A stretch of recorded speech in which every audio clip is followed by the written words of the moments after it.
गए हैं रघुनाथ मंदिर, दिखाते हैं आपको। ये आपका रघुनाथ मंदिर का मेन गेट है। सबसे पौराणिक मंदिर है जम्मू का।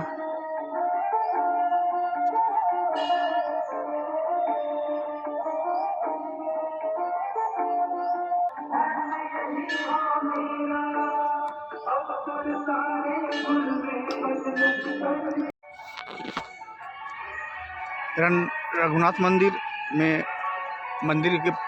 मूल में तो श्री राम जी का ही मंदिर है, राम लक्ष्मण जानकी। लेकिन उसके अलावा 8 अहाते हैं, मतलब 8 रूम हैं, जिसमें अलग अलग भगवान के अलग अलग पिंडी स्वरूप मंदिर हैं। यहाँ कर्णेश्वर श्री बगलामुखी माता मंदिर है, और शायद नटराज तो भगवान शिव ही होते हैं।